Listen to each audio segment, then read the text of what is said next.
Hey guys, it's the Melblade 5, and before I had a premium membership on CrunchyRoll, I had to sit through so many glitchy adverts. However, a lot of these adverts were for other series available on CrunchyRoll. One of the series that I got the advert for the most was KonoSuba, God's Blessing on This Wonderful World. Unfortunately, the advert no longer appears, but I remember the tagline being along the lines of, "When life ends, an adventure begins, with the goofiest party around." And based on the advert, I thought it was just going to be some typical fantasy kind of thing, so I didn't think much of it at first. But the mention of the goofiest party around actually made me curious to watch it, because I thought that maybe the characters were really lovable and lighthearted.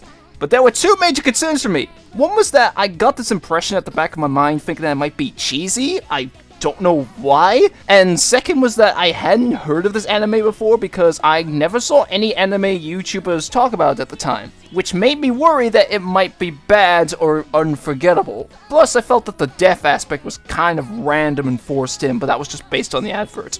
So one day, when I was at uni and bored out of my mind when waiting for a lecture, I looked this series up on Wikipedia on my phone and found that it was a comedy, which surprised me, but also made me concerned that the humor might be cringy. But around early December, I had already finished My Hero Academia Season 2 and caught up to Yu-Gi-Oh! Vrains, so I needed something else to pass the time. And due to my curiosity, I watched the first episode of KonoSuba. And after watching the first couple of episodes, my concerns were instantly wiped away. But I'll explain more later. Right now, it's time to go over my experience watching KonoSuba. With all the other series I've talked about, the very first thing I discuss is the protagonist, because in every first episode they are introduced very quickly. And KonoSuba is no exception. Meet Sato Kazuma. Kazuma is a shut-in gamer with a dislike of the outside world, and wait a minute, this sounds familiar. Regardless, in typical comedy fashion, Kazuma is the character with the most common sense, but gets screwed over the most. And I love his pessimistic attitude as a result, especially when he gets into conflicts with the other characters and all the hilarious slapstick and antics that get placed on him purely because of his party's stupidity and the way they treat him.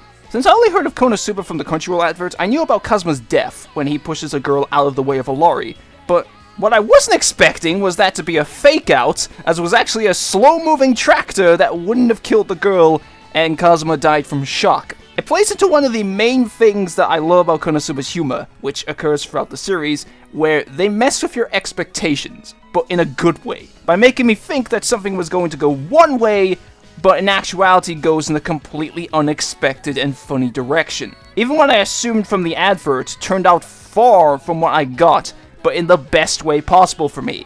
So maybe that advert is secretly genius. As Kazuma dies, he ends up in the afterlife where he meets the water goddess Aqua. Now, when I think of a goddess, I always imagine this wise, selfless, and caring woman. Aqua is nothing like that. To me, Aqua is more like a really young little sister, as while she is often cheerful, she's also very ditzy, egotistic, and easy to upset when things don't go her way. She's also very mocking towards Kazuma over him being a NEET, which combined with Kazuma's pessimism makes for some very entertaining interactions and most of the arguments. Also, despite being a goddess, Aqua is completely useless. She's actually more of a burden to Kazuma, as she literally brings trouble towards him. When Kazuma dragged Aqua into the other world with him as his item, I thought it was a smart move, but that backfired very quickly. Although I almost feel bad for Aqua for being dragged away from her home. Almost. As they both enter the other world, Aqua starts freaking out, the show pauses, and then they cuts the adverts. That actually made me laugh a lot, so I thought, please tell me that's how they always go to the breaks in this series. Unfortunately, it isn't, but that was the first of many laugh-out-loud moments I had when watching. Speaking of the other world, oh my god, it's Attack on Titan!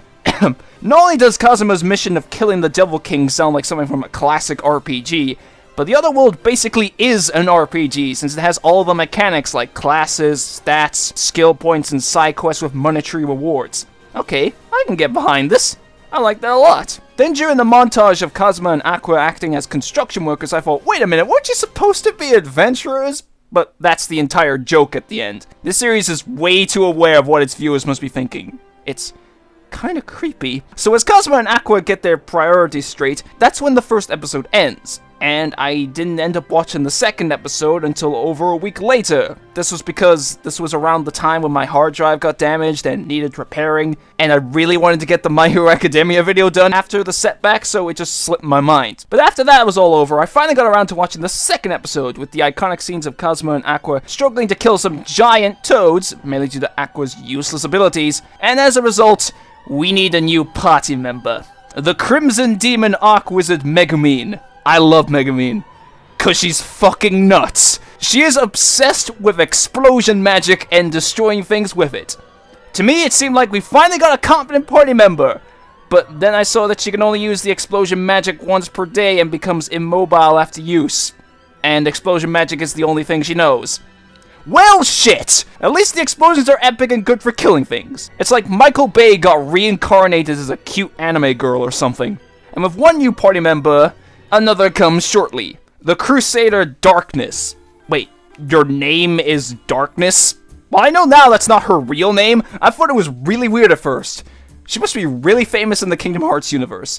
Anyway, Darkness is yet another incompetent party member, as she couldn't hit water if she fell out of a boat. But the main thing about Darkness is that she's a fucking masochist! She receives so much sexual pleasure from pain and humiliation, which freaks out Kazuma and even the enemies in very humorous ways. Like with the flying cabbages?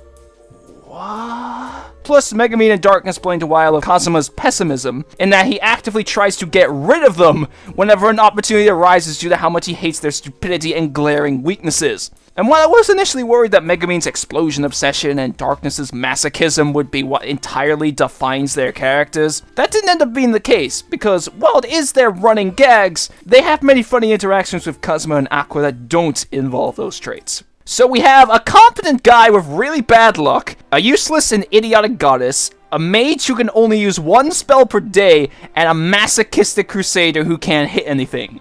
What could possibly go wrong?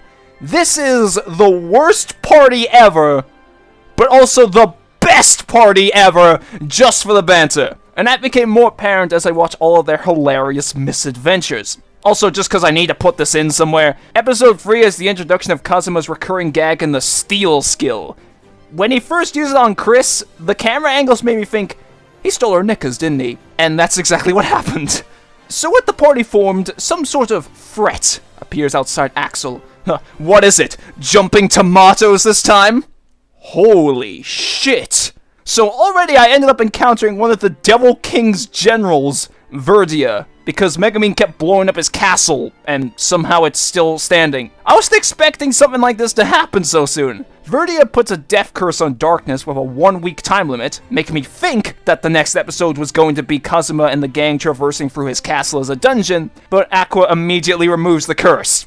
Another case of how this anime messes with my expectations in humorous ways. So instead, they do this side quest to purify a lake where Aqua is trapped in a cage, being mauled by crocodiles, and left traumatized to the point where she actually forgets she's a goddess despite boasting about it everywhere else. Aqua are the finest, ladies and gentlemen! In this episode, I was introduced to Mitsurugi, and I only bring this up because the set of events where Kazuma steals his cursed sword and beats him with it leads to the moment in this series that made me laugh the most. I could not stop laughing after I first saw this. That's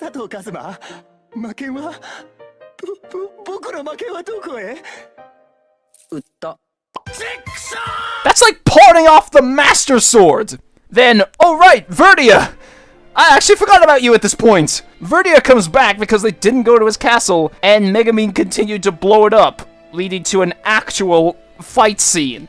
I guess you could call it that. Initially I thought that Verdia wouldn't mess around, but then I saw that the Devil King generals are just as incompetent as everybody else.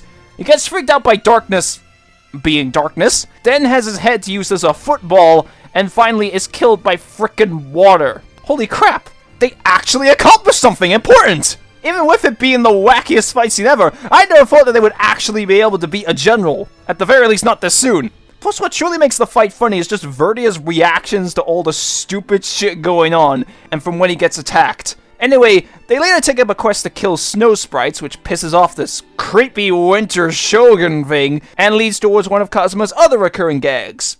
He dies. Again.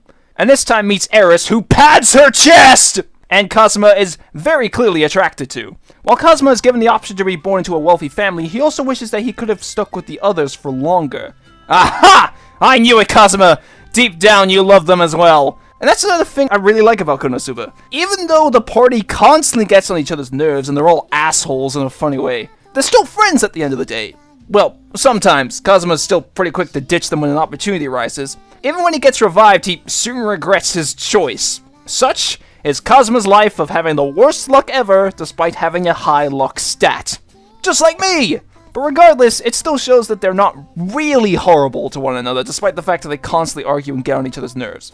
But again, mainly Kazuma's. So I got to episode 8 at this point, and the episode starts off with the introduction to Wiz, but Kazuma and Aqua already knew her, so I thought for a minute that I missed an episode by mistake, but then I had it all explained to me through the power of monologues. And then I later found out that they skipped over Wiz's introduction in the light novels for the anime and found that odd. Anyway, Wiz is affiliated with the Devil King, but I have a hard time picturing her having any business with him, even knowing that she sides with Kazuma, because she's probably the most innocent character I've ever seen. She's incredibly meek and clumsy, which makes me feel really bad for her when Aqua's being a bitch to her because she's a lich. However, Kazuma and the gang take on a quest to exorcise a haunted mansion, which they get to keep if successful. And at night I had to witness these terrifying dolls while watching the most dangerous thing that could happen to anybody in this situation. Needing to go to the toilet! And when trying to fight the spirits, they knock out Aqua.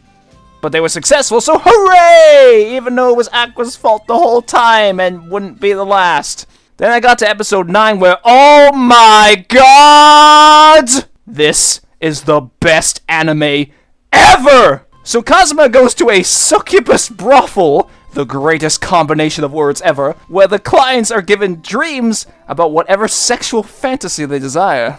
Where do I go to do this? I need this badly! This leads to a funny sequence of events in which Kazuma thinks that he's having this dream with darkness washing him while naked, but the succubus that was supposed to do the job got caught, so Kazuma got beaten up instead of receiving possibly the greatest experience for any virgin, other than sex itself. Now, for the past couple of episodes, they've been briefly mentioning this mobile fortress called the Destroyer, to the point that I thought, that's gonna show up, isn't it? Why would they keep bringing that up if it wasn't foreshadowing? And at the end of the episode, the Destroyer is reported to be heading towards Axel. I knew it! So for the finale of Season 1, they have an actually cool action scene for stopping the Destroyer with the opening theme playing in the background that really got me into it. Then, as all giant machines have, the Destroyer goes into self-destruct mode immediately after it stopped. And I think CrunchyRoll self-destructed as well, since the video would crash every time I tried to go past the scene when the self-destruct sequence begins. So I had to watch the rest of the episode on YouTube. So as they're disposing of the Coronatite before it explodes, Wiz can only teleport it to a random location. It's gonna end up in like the middle of the capital city or something, I said. And after stopping its second potential explosion by blowing it up, Kazuma gets arrested because the Coronatite blew up a lord's house. I called it! And as Kazuma once again contemplates about how shitty this world is, that brings the end of Season 1. By the time that I had finished Season 1, I wasn't too far off from the new year, so I just did my weird thing of having a break in between seasons again, and did start watching Season 2 until after the new year. Season 2 picks up where Season 1 ended, and Kazuma is placed on trial for being a supposed terrorist in which the government manipulates all the good things Kazuma's done to make it seem like he had evil intentions, places the blame for things caused by Aqua on Kazuma, and blows all of Kazuma's delinquent actions out of proportion to give the impression that he's a criminal. So they're commentators. I was actually really pissed off by the way Kazuma was being treated in this episode. I know that's kind of the point, but as someone who's seen this happen a lot both in real life and media, I couldn't help but feel annoyed. But there were still plenty of funny moments in this episode, like Aqua failing miserably at helping Kazuma break out of prison, and the return of the pause screen. Yes! Fortunately, Darkness is able to use her nobility position to put Kazuma on probation in return for doing anything the Lord wants, with him looking really pervy about it. So then Darkness is absent for the next 2 episodes, aside from some brief glimpses of what appeared to be her clothes being forcefully removed, which made me really concerned for what the Lord was doing to her, although she would probably enjoy it. The same thought crosses everyone else's minds while Megumi brings in her adorable cat Chimusuke before they must deal with the return of the giant toads, and it pretty much follows exactly what happened in Season 1. Except I got introduced, I guess, to a new character in the form of Megumin's self-proclaimed rival Union. This was a bit weird for me because Union already appeared in the OVA, which I had watched between seasons 1 and 2, but this is treated as the first time they've met each other. I get the OVAs aren't canon, which is why I'm not covering them, but it did feel odd for me to see them go from already knowing her to being like, who are you? Although, maybe that was intentional, because Union's whole character is that nobody gives a shit about her. She's very shy and struggles making friends, which in turn causes her to become an outcast, to the point that in all the episode previews, she pretends to be part of Kazuma's party in Megumin's place. And for the last couple of episodes, she waits outside the mansion to challenge Megumin, unknowing that they've gone out, which does make me feel sorry for her. So for the next episode, after ridiculous hijinks involving Kazuma and Megumin sharing a bath, Kazuma and Aqua explore a dungeon, which was something that I was interested in seeing them do, while Megumin just practiced her explosion chants. Here there's another messing with my expectations moment as they encounter a lich named Keel, who seems to be scary at first, but then is immediately shown to be some goofy skeleton. Then it's also shown how Aqua is actually a hindrance to Kazuma, as her goddess status literally attracts undead towards her. Darkness later returns, although admittedly I didn't realize it was her at first, in which what the Lord was actually doing was arranging her to marry his son, who isn't Darkness's type because he's a decent human being, which just made me lose it even with it fitting her character. While Kazuma and Aqua are supposed to be stopping Darkness's father from going through with it, Kazuma, as you guess, tries to make sure it goes ahead so that Darkness will be forced to leave the party. And it doesn't go to plan as Darkness pretends to be pregnant, which even Aqua believes, before it's revealed that undead are being driven out of Keel's dungeon because of Aqua's magic circle. Back in the dungeon, it has now been taken over by a Devil King Guardian, the dapper masked man Vanir. I'd heard of Vanir before, but this was the first proper time I got to see him. And I love how he's so flamboyant in an egotistical manner by acting super dramatic in his mannerisms and how he boasts about himself. Darkness is actually able to hit something for once and kills Vanir's body, but his mask possesses her. Not really, because he kind of has control of her, but Darkness just enjoys the whole experience, which confuses him. I was just left constantly giggling from the back and forth between Darkness and Vanir during this part, as she kept interrupting all of his threats. Megumin uses her explosion magic on Darkness to finish off Vanir, in which killing a Guardian lifts Kazuma's charges. Also, Vanir gets reborn in a second body where he assists Wiz in her shop, so yes, I still get to see him! After Kazuma is effectively dragged into a quest to kill a bunch of running lizards, after they recreate a SpongeBob gag, it appears to go fine at first, but as this is KonoSuba, it quickly goes haywire, and the paw scream returns again! Ultimately, Kazuma dies again, and reunites with Eris. But this time, Kazuma doesn't want to be revived and instead stay with Eris because the power of boners, I guess. However, from the afterlife, Kazuma overhears that Megumin is apparently doing something to his corpse, which from the way they talked about it made me think that Megumin was doing something inappropriate. So Kazuma chooses to be revived again with the amazing farewell message to Eris of, "I don't mind if they're padded!" And later found out what Megumin was doing, pointing out the holy sword Excalibur! Then the next episode immediately opens with Kazuma being happy, even with Aqua failing to make him a cup of tea, prompting Megumin to have the appropriate reaction of, "You're freaking me out!" Vanir was able to sell Kazuma's items from Japan for incredibly high prices, giving the party enough money to visit Alkenretia. With Wiz in tow after Vanir takes the rational action when your business partner makes a bad decision, shoots her with a death ray! After dealing with Matrix ostriches and Aqua once again attracting undead, they finally reach Alkenretia. But the city is populated by members of Aqua's Axis cult, who constantly harass people with methods of tricking them into joining the cult. Even the children are involved! And Aqua enjoys every second of it because they're the people who worship her. There's even this one part where she acts as a confessional to this dude who's attracted to Eris's boobs. And I knew what was coming. Eris pads her chest. However, according to Aqua, the hot springs are being poisoned by the Devil King's army, and when trying to get support from her worshippers, they turn into an angry mob thinking that Aqua is an imposter. But then they encounter this dude. This guy appeared before and was equally annoyed by the Axis cult, so I thought he would play some role. But then Wiz recognizes him, and mentions him being around the Devil King's castle, so I thought, he's a general, isn't he? It turns out Aqua was right, as Hans, the poison slime here, was poisoning the hot springs. I went for the same process as Cosma in this scene. As they're preparing to fight him, I thought, this guy should be easy. He's just a slime! As I was thinking of the slimes from Dragon Quest. Nope! He's a giant monster made of toxic instant death sludge. Similarly to the Destroyer battle, the fight against Hans is an actually cool fight scene where even Wiz gets to be a badass all of a sudden. And they also play the opening theme in the background, which made me really get into it. Then as Hans somehow survives getting blown up, frozen, and shattered into pieces, Aqua's God Blow is helpful for once, as with power of the cultist chanting Aqua's lame words of wisdom, including Eris pads her chest! She deals the finishing blow on Hans akin to the Galactic Falcon Punch. But due to her terrible purification skills, all the hot spring water gets turned into regular hot water, and the party is effectively kicked out of the city. And as they return to Axel, with Cosmo surprisingly being in high spirits, that's where the series ends. KonoSuba was definitely not what I expected when I first heard about it. But that's what made it so great for me. KonoSuba brought me so much joy with all of its hilarious moments backed up by its colorful cast of lovable losers. The advert wasn't kidding when they called them the goofiest party around. If I was to go through every single moment in this series that made me laugh, then we would be here for hours. And not once did I ever feel bored or uninterested. The reason why I skimmed over some episodes was simply because I didn't want to ruin the jokes by explaining all of them.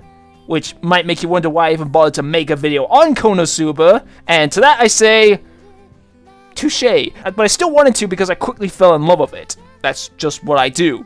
In a year when I was suffering from constant abuse and harassment, watching KonoSuba was the first instance where I felt I could go on without being reminded of it for a considerable period of time. That's how much it lifted my spirits. Even both of the opening themes just make me feel happy and good about myself when I listen to them. Then I finished Season 2 and had to go back to the grim reality. I was actually putting off watching the second OVA because I didn't want it to end, but as I was going to make this video, I ended up doing so the day before writing the script. God, I hope there's a Season 3! I know they've announced some anime project, but it's very vague. I do hope it's a Season 3 though, as I need more KonoSuba in my life. It's like therapy. I could read the light novels, but I don't know if they're available here. Lastly, I was really sad to see it miss out on winning the Best Comedy Award at the CrunchyRoll Anime Awards. No disrespect to Kobayashi's Dragon Maid, since I haven't seen it, but I would have loved to see KonoSuba get the recognition I feel it deserves. Which is precisely why I made this video. The recognition part, not the award.